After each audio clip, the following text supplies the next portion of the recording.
benvenuti alla TG Sicilia, le principali notizie. Un altro morto sul lavoro, questa volta a Riposto nel Catanese.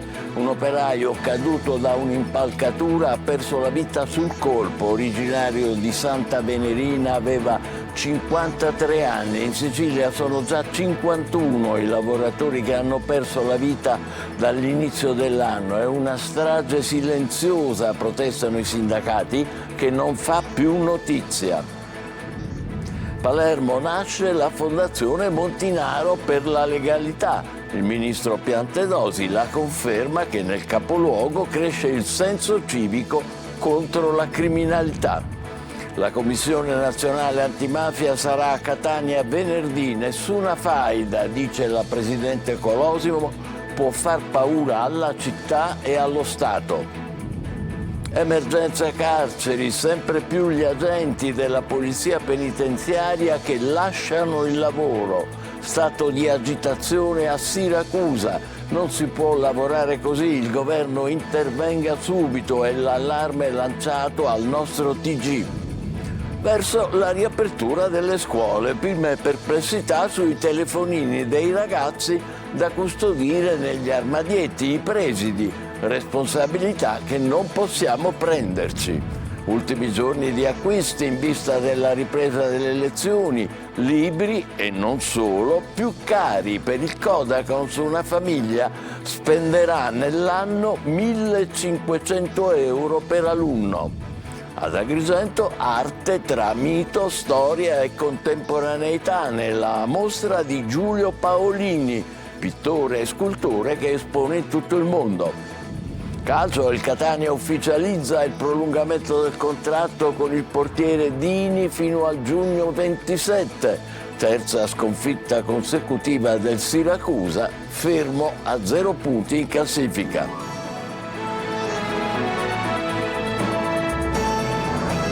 Bentrovati. In apertura purtroppo l'ennesimo incidente mortale sul lavoro. Vittima questa volta un operaio di Santa Venerina impegnato nell'ampliamento di un capannone di una fabbrica di serramenti.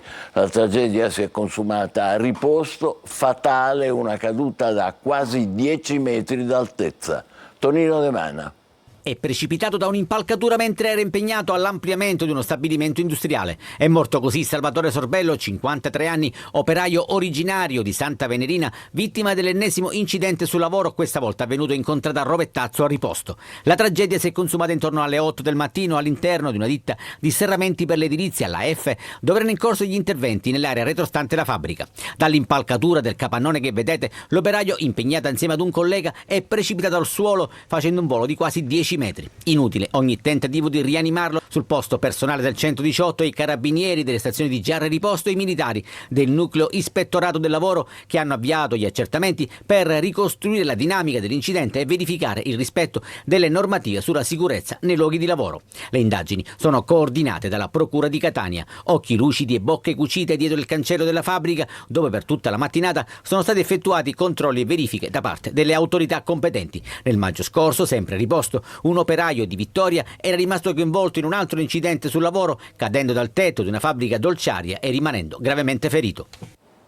E questa ennesima morte sul lavoro a Riposto riaccende il problema sicurezza in Sicilia, soprattutto nei cantieri. I sindacati chiedono investimenti sulla prevenzione. Luca Ciliberti. I dati sono allarmanti, o meglio dovrebbero esserlo. Secondo l'INAIL in Sicilia sono oltre 15.000 le denunce per infortuni sul lavoro tra gennaio e luglio 2025. Catania è maglia nera con 4.447 casi, poi Palermo con 3.637.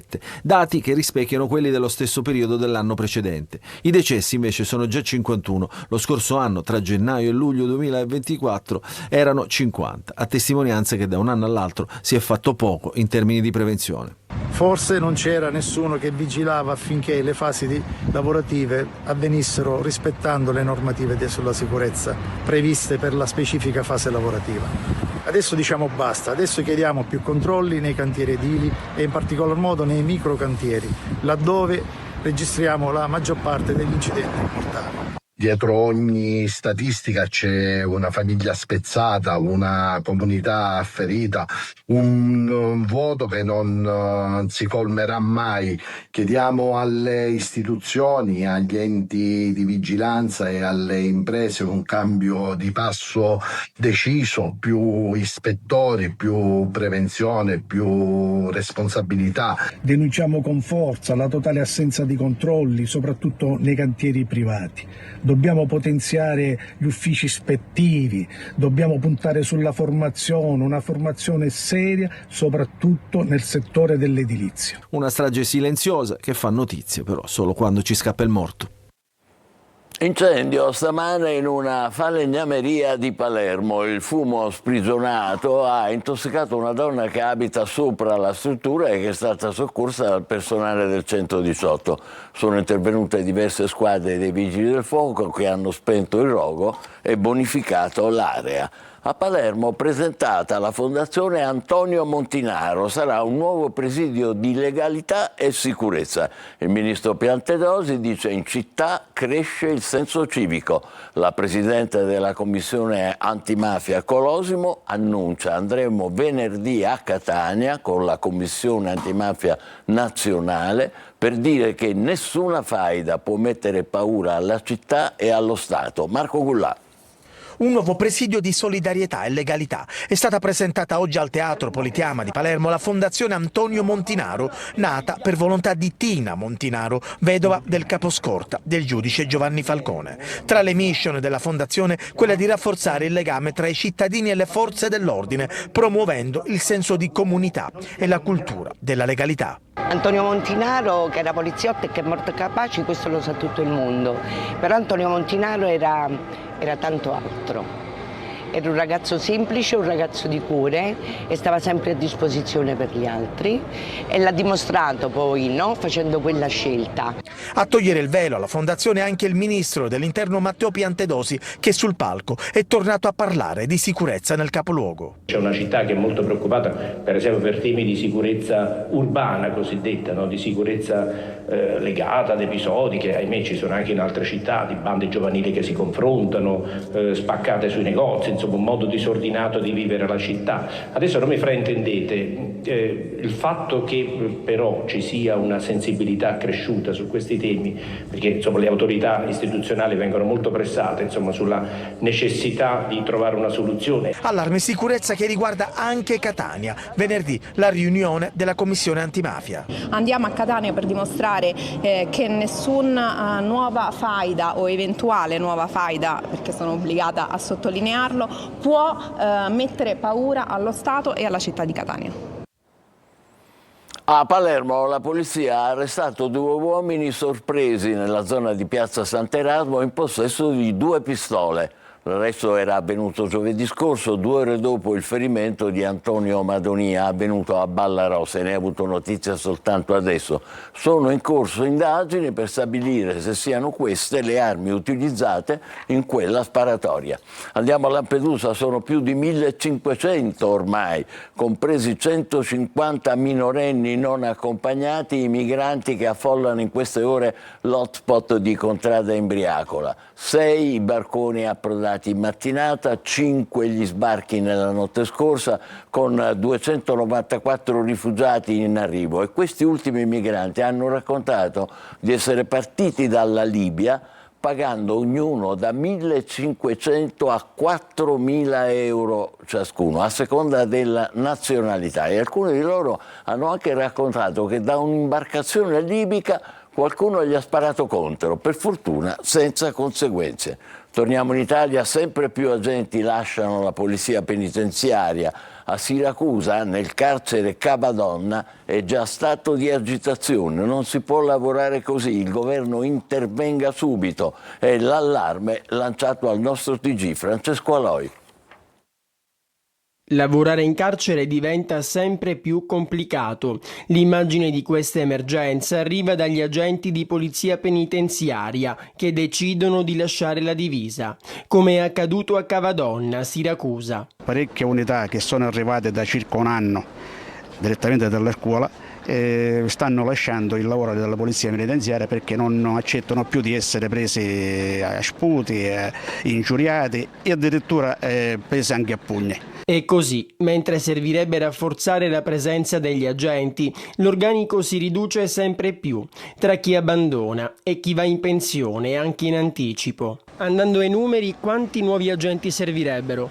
Allora, per quanto riguarda Siracusa, perché parliamo a livello provinciale, già ne servirebbero circa 60-70, da Augusta ne servono sicuramente 70, a Noto ce ne vorrebbero una trentina. Le aggressioni sono all'ordine del giorno, con i detenuti violenti che però, a dire del sindacato, restano impuniti. A Cavadonna è stato proclamato lo stato di agitazione, ma la situazione non cambia negli altri penitenziari dell'isola. Allora noi al governo chiediamo due cose molto semplici e concrete. Uno, che l'aumento di organico sia legato al recupero delle unità non solo che sono in pensione, ma quelli che servono per gestire gli istituti. Due, per quei detenuti aggressivi, creare un istituto ad hoc o più istituti ad hoc dove mandare personale specializzato a poter gestire questo tipo di detenuti.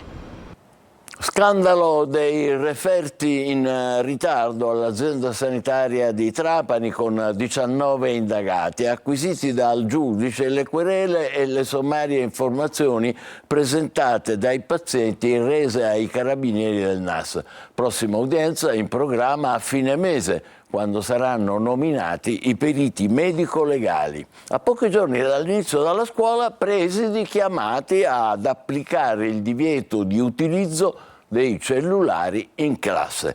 Prime perplessità tra i dirigenti e un sovraccarico di responsabilità. Gli studenti, loro, cosa ne pensano? Seguiamo Lorena Dolci. Passiamo molto tempo al cellulare e questo non è proprio un bene e quindi per me sarà un'ottima cosa anche per passare più tempo con i compagni, per conoscerci, eccetera, eccetera. Non tutti saranno così sereni come gli studenti dei corsi zero del liceo Ospedalieri al primo approccio con greco e latino. Per quegli adolescenti che sullo schermo trascorrono ore e ore, la separazione sarà dura ma obbligatoria. La circolare del ministro Valditara non lascia dubbi. Cellulari banditi anche alle superiori, non solo durante le lezioni, ma anche per la ricreazione. Alle singole scuole il compito di attrezzarsi autonomamente. Al liceo classico Ospedalieri di Catania gli armadietti per riporli sono già stati ordinati. Nelle classi i ragazzi il docente avrà a disposizione una cassettina dove li riporranno. Il problema potrebbe essere la ricreazione, ma chiuderemo la classe in maniera ermetica. Non tutti i dirigenti però sono disposti a prendersi questa responsabilità. Abbiamo stabilito che l'unica misura organizzativa fosse quella di fare riporre i cellulari nello zaino e che la scuola non decida come e dove riporli, ma solamente di non farli utilizzare, perché non abbiamo noi, non possiamo prenderci la responsabilità di affrontare ogni giorno ragazzi o genitori che si lamentano perché gliel'hanno rotto, perché gliel'hanno rubato. Ce la farete? Ce la farete, certo, ma anche perché alcuni di noi non siamo dei dipendenti dei cellulari, non è che è la nostra bombola di ossigeno, possiamo perfettamente farcela, anzi è meglio. È una vicenda questa dei cellulari a scuola vietati che certamente farà discutere ancora. Intanto, in vista del ritorno in classe, questi sono gli ultimi giorni di acquisti, dagli zaini alla cartoleria. I costi sono ovviamente in crescita, non solo per i libri. Comunque i rincari per i libri sfiorano il 4%, ma ci sono ancora altri aumenti. Infatti per il Codacons una famiglia spenderà nell'anno 1.500 euro per alunno. Desiree Ferlito. Il peso della cultura. È pesante, no? Abbastanza. Che cosa ha acquistato? Libri elementari e medie. Zaini, diari, astucci, penne, quaderni, pennarelli, matite e poi libri. Iniziata già da qualche giorno la corsa agli acquisti per il ritorno tra i banchi. Tutto rigorosamente nuovo. Ogni famiglia solo per gli acquisti di routine spende in media 200 euro a figlio. Lo zaino, il diario, portacolori, tovagliette, tutto quello che ci vuole. Per quanti figli? 2. È meglio che non facciamo un conteggio. Perché dà soltanto i libri con 2 figli, insomma, la cifra è abbastanza tosta. Rincari vicino al 4% per i libri. La lunga lista, modificata di anno in anno, spesso non permette alle famiglie di acquistare testi di seconda mano. L'esborso complessivo per l'anno scolastico 2025-2026, calcola il Codacons, può arrivare così a superare i 1.500 euro a studente. Vanno 2.000 euro se sono nelle scuole medie. Sono prezzi imposti che non possono essere cambiati, quei prezzi valgono dal 1 gennaio fino al 31/12. Le persone se ne rendono conto solamente a luglio, settembre, perché è allora che vanno a fare gli acquisti, ma vengono stabiliti e sono imposti per legge. I tetti di spesa a cui le scuole devono attenersi, dice il Codacons, vengono sforati a causa della mancanza di controlli sull'operato dei docenti, mentre i libri digitali, lanciati come il futuro, si sono poi rivelati un flop. In Sicilia tutti tra i banchi da venerdì. Per le mamme c'è ancora tempo di ricordarsi cosa manca. E cosa le manca ancora? Nulla. Anzi no, non è vero. Ancora manca un diario dell'altra che deve scegliere da sola. Vabbè, sta ancora tempo. Ponte sullo Stretto, attesa per i primi di ottobre la pubblicazione sulla Gazzetta della delibera del CIPES, che è il Comitato Interministeriale. A quel punto via ai primi lavori. L'amministratore delegato Ciucci ha già stilato il cronoprogramma. Vediamolo con Francesco Triolo.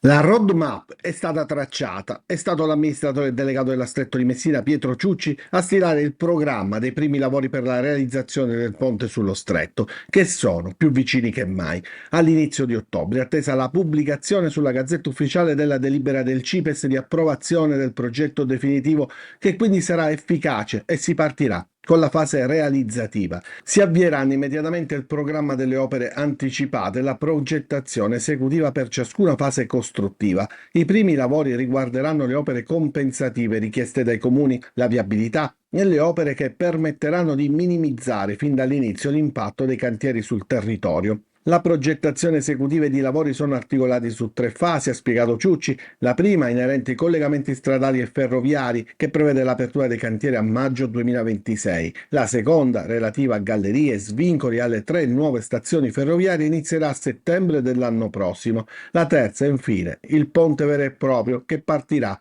a marzo 2027. Il completamento dei lavori è previsto per il 2032. Alla domanda se un eventuale cambio di governo tra 2 anni potrebbe influire sull'esecuzione e sul completamento dell'opera, Ciucci ha ricordato come il 2027 sarà l'anno di pieno sviluppo di tutti i lavori, con le opere a terra già a partire da oltre un anno, e quindi sarebbe impossibile tornare indietro. Spettacolo della natura raro in cielo ieri per le chesse totali di luna. L'appuntamento con la luna rossa è iniziato, eccola qua, alle 19, il fenomeno completo alle 20:12. A Catania si è radunata folla in Piazza Europa, sull'Etna, ad Aci Bonaccorsi, grazie alle osservazioni pubbliche organizzate dal gruppo Astrofili Catanesi. Pioggia di scatti e video che hanno invaso i social. La prossima eclissi lunare sarà il 28 agosto del 26. La classicità di Akragas incontra la modernità. Al Museo Pietro Griffo è esposta l'opera contemporanea di Giulio Paolini, simbolo di un dialogo senza tempo tra mito, storia e creatività. Davide Sardo. L'antico ed il contemporaneo si sfiorano in un dialogo senza tempo. Un filo invisibile che unisce la bellezza di Akragas di 2000 anni fa alla modernità di Agrigento. Nella sala Gela del Museo Archeologico Pietro Griffo, di fronte al monumentale cratere del 460 a.C., oggi trova spazio Vis-à-vis Amazzone, l'opera contemporanea di Giulio Paolini realizzata nel 2019. Vis-à-vis infatti è giocata sul doppio e c'è questa testa di Amazzone ferita da Policleto, un calco in gesso che osserva se stessa e appunto in questo caso questo sguardo, questo vis-à-vis innesca anche un doppio vis-à-vis perché siamo in presenza appunto dell'altra Amazzone, quella del pittore dei Neobidi del cratere. Paolini rappresenta una delle maggiori possibilità di espressione di questo dialogo che i visitatori possono naturalmente cogliere. Un incontro tra epoche e linguaggi che supera i secoli in un abbraccio ideale tra mito e modernità, consegnato agli occhi e alle emozioni di chi varca le soglie del museo. Molto bello, Giulio Paolini a Kragas, come si pronuncia bene. Tra poco il calcio con il Catania che ufficializza il prolungamento del portiere Dini fino al 2027, poi la terza sconfitta del Siracusa. State con noi, vi aspetto.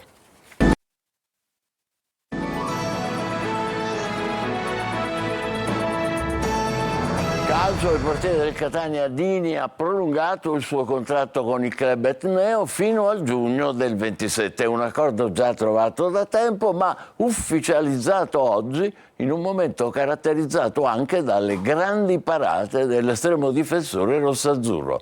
Marco Carli. Un portiere, una garanzia, nello spogliatoio e fra i pali. Andrea Dini prolunga col Catania e sarà l'estremo difensore dei rossazzurri fino al 30 giugno del 2027.